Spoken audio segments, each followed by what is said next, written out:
Okay, good morning, students. Morning. How are you today?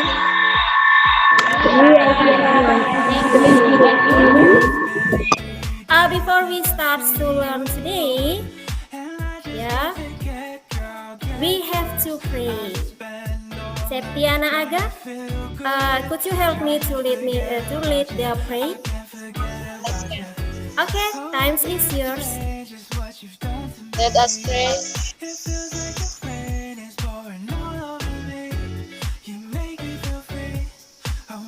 Finish. Okay, thank you, Septiana Aga. I want to check your attendance. Who is absent today?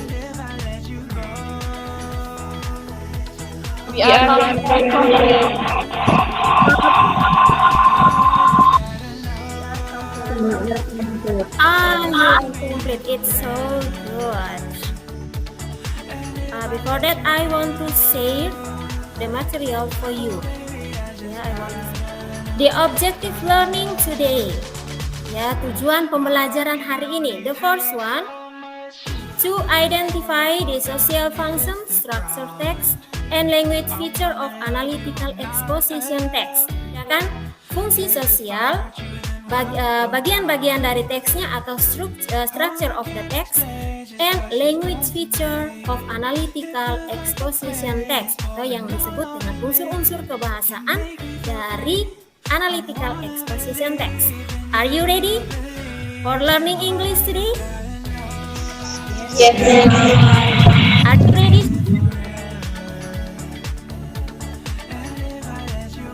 Are you ready?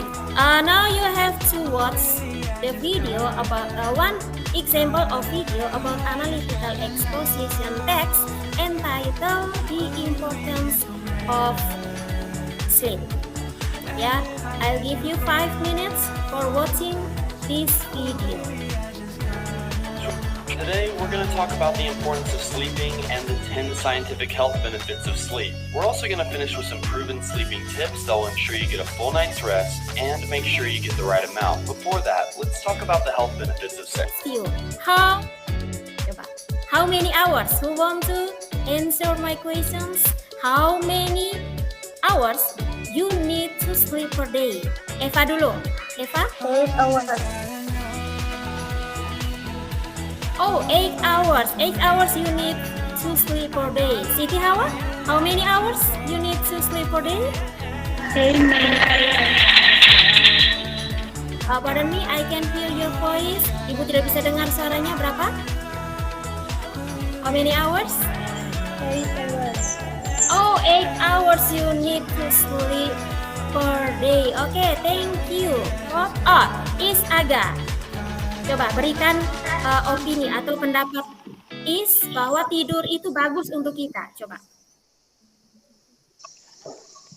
Karena dengan tidur kita dapat menjaga kesehatan otak dan kebugaran jasmani.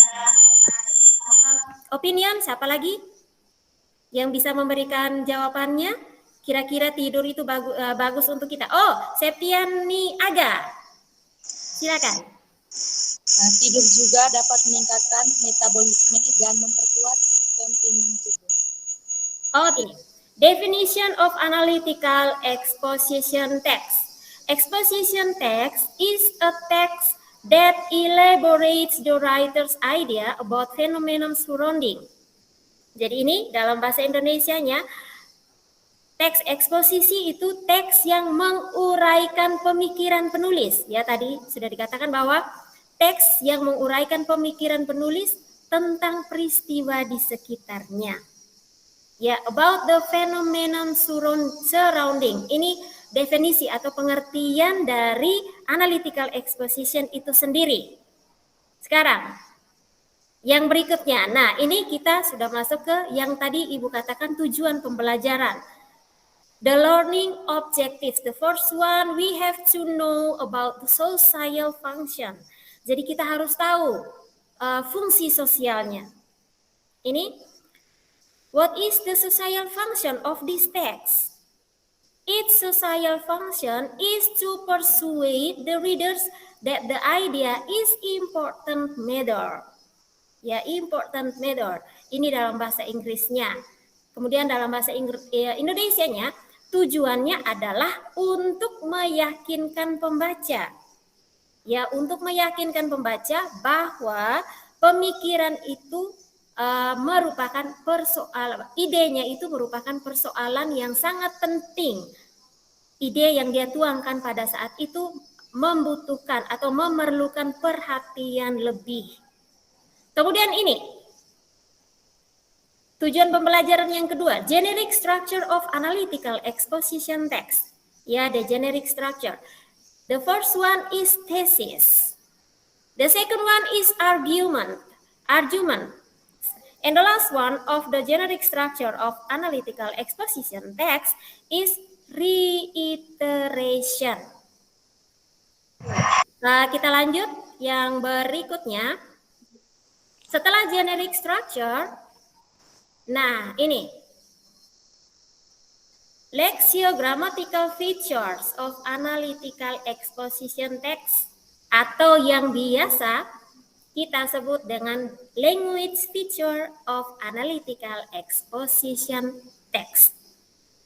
Ini ada beberapa, ya, focus on generic human and non-human participants, using of simple present tense, nah, use of relational process, linking words, use of connectives, use of internal conjunction, use of causal conjunction. Apa namanya? Mengenai language feature-nya. Nah, sekarang ini generic human and non-human participants. Yang diceritakan itu bersifat umum, yang penting bisa mempengaruhi pendengar ataupun pembaca. Kemudian ini yang disebut relational process, linking word, kata kerja penghubungnya apa-apa saja, ya, yang digunakan di dalam analytical. Nah, ini yang disebut connectives. Ya, ordering and evaluation ini biasanya tadi yang Ibu katakan bahwa nanti penulis itu ketika idenya lebih dari satu atau pendapatnya lebih dari satu, dia akan omong firstly bla bla bla apa-apa saja.